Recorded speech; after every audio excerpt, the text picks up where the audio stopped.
Where is the line between security for the community and individual freedom?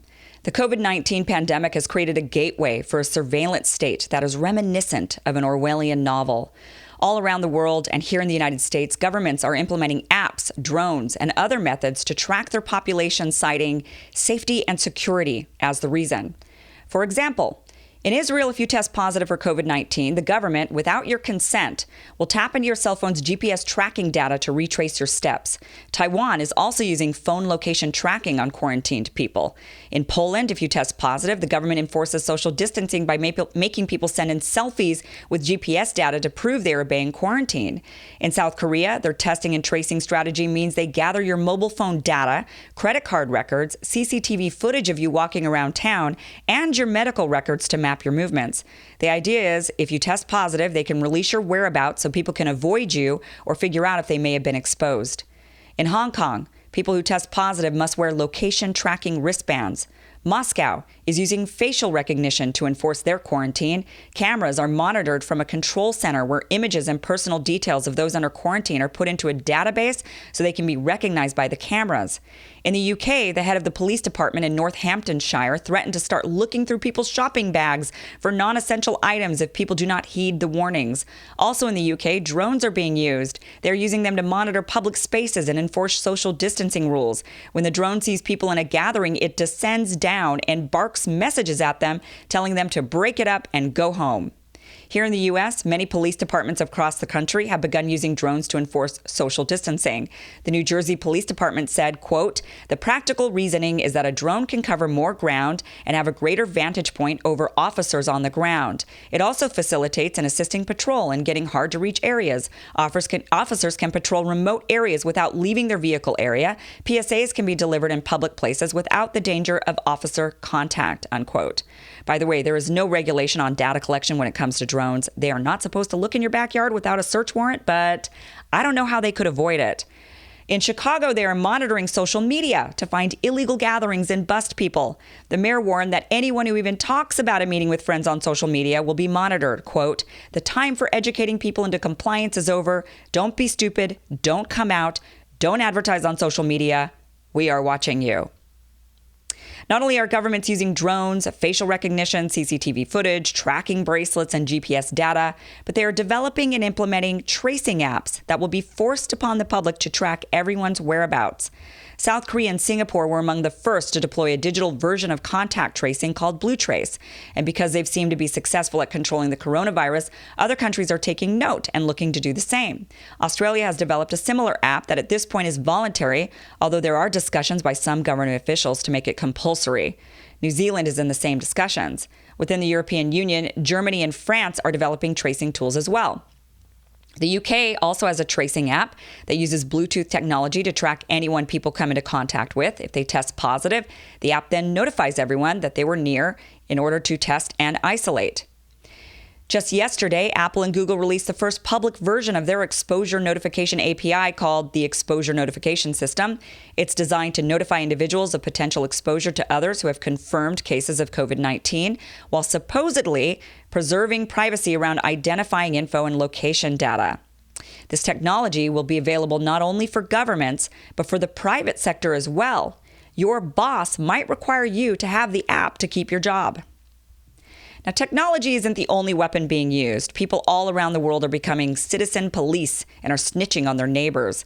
According to AP News, in Tulsa, Oklahoma, a bar owner was busted after serving birthday shots to more than a dozen motorcyclists who showed up unannounced. Another establishment live streamed a drag queen show on Facebook while up to 20 people drank inside the locked bar. Both received misdemeanor citations and court dates after police responded to tips that the bars were violating the mayor's order.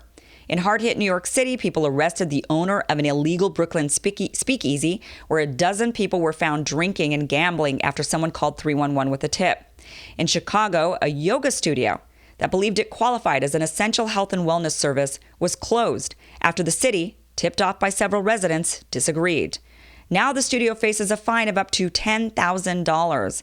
The owner said, quote, "We're not here to cause problems. We're here to practice our poses." In Naugatuck, Connecticut, resident Gwen Becker said she was mortified when she drove by a golf course and saw a crowd gathered around a food truck and eating at tables together. So she took a video that her friend posted on Facebook, prompting the mayor to shut down the course. In some places, investigators are patrolling the streets looking for violators. A team enforcing Denver's shelter-in-place order issued 5 citations, including to Hobby Lobby and a GameStop franchise that claimed it was essential, and more than 600 warnings to businesses and individuals. The team also patrols neighborhoods, parks, and recreation areas. In Newark, New Jersey, police shut down 15 businesses in one night and cited 161 people for violating the governor's restrictions, saying others would be next if they didn't heed directives. And Maryland State Police said they've conducted nearly 6,600 businesses and crowd compliance checks. Chicago police even disbanded a funeral after seeing a group of up to 60 people, many elderly, congregating inside a church.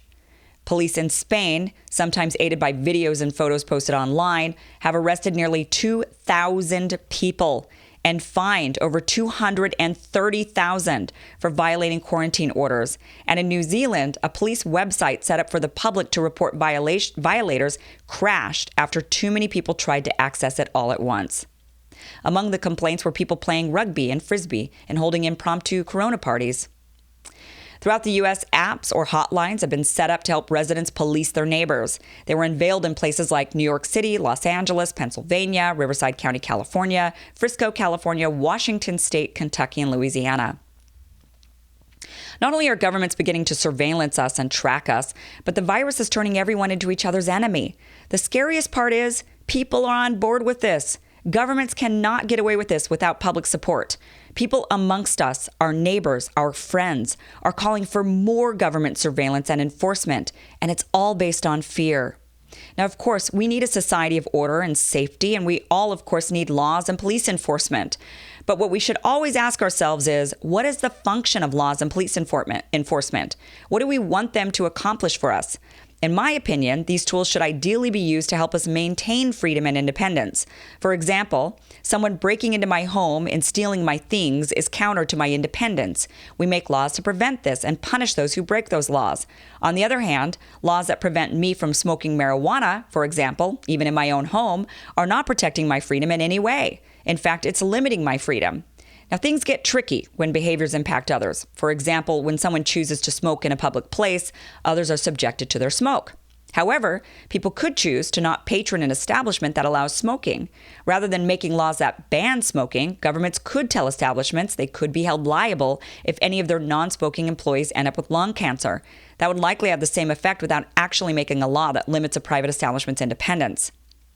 Now, what about this virus? It's kind of like smoking in that it's something in the air that could affect your life, but there's a huge difference. For one, you can't see it. And two, getting and spreading this virus isn't a choice. It's just something that naturally happens and has happened since the dawn of time. Every single one of us has contracted several viruses in our lifetime, likely from loved ones who absolutely did not intend to make us sick. Our solution has been to criminalize the virus and make every single one of us into suspects. And since we are all potential criminals, we are all to be monitored and surveilled to ensure we don't commit the act of unknowingly spreading the virus. It's very Minority Report. Imagine if they banned smoking and made the case that since smoking is bad for the environment and others' lungs, they must surveillance all of us to ensure none of us suddenly choose to light up. Or what if they decided to track our GPS data to ensure we don't go into someone's home uninvited? Or they told us they needed to allow the NSA to listen to our phone conversations to make sure we are not terrorists. Oh, wait. And by the way, the previous examples are all choices. Smoking, burglarizing, and terrorizing are all choices a person has to make. Spreading a virus is not. By caving into this fear, we are giving our governments carte blanche to assume we are all criminals who need to be watched and tracked. And once they have that power, they never relinquish it. When we have a vaccine or reach natural herd immunity for COVID-19, they will say they need to continue the surveillance in case of another pandemic. They will tell us it's for our safety and you can't have any freedom if you are dead, that this is better than the alternative. You know, agoraphobes have the same philosophy. It's better to remain cooped up safely in your home than to ever venture outside where anything can happen. Life has its risks. Natural disasters and viruses are part of that risk. Driving a car comes with risk. Kissing someone new comes with risk. Eating delicious meals come with risk. That risk should be a choice, and it should be done without Big Brother watching. Catching a virus is a risk you take when you choose to be a part of human society. Otherwise, you can stay in your home or move to the middle of nowhere. But to say you are watching me in order to ensure I don't commit a crime is not using the tools of law enforcement to bring about more freedom and independence. In fact, it's the opposite. A better path forward is to understand that this virus is circulating and there is nothing criminal about that. If you want to reduce your risk of catching it, be mindful of how close you stand to someone, wash your hands, or stay home. If you can't stay home, then understand that living as a human in a human world is risky. There are ways to mitigate risks, but those ways should have limits, and the limit should be when they infringe on quality of life, privacy, and freedoms for the whole. There's nothing wrong with attempting to slow the spread so that we all don't catch it at once and end up overwhelming the hospital system. But tracking, surveillance, and collecting data on each of us is beyond preventing overwhelmed hospitals. It's creating a society where we're all suspicious of one another, and the usage of these techniques will survive well beyond the end of this pandemic. Thank you so much for watching. Please subscribe, hit the bell. Trying to do my best to keep you updated on everything that's happening, and your hitting that subscribe button definitely helps get this content in front of more people. There's been some limiting and throttling that's been going on with the content these days, so your support is very much appreciated. Thank you so much for watching.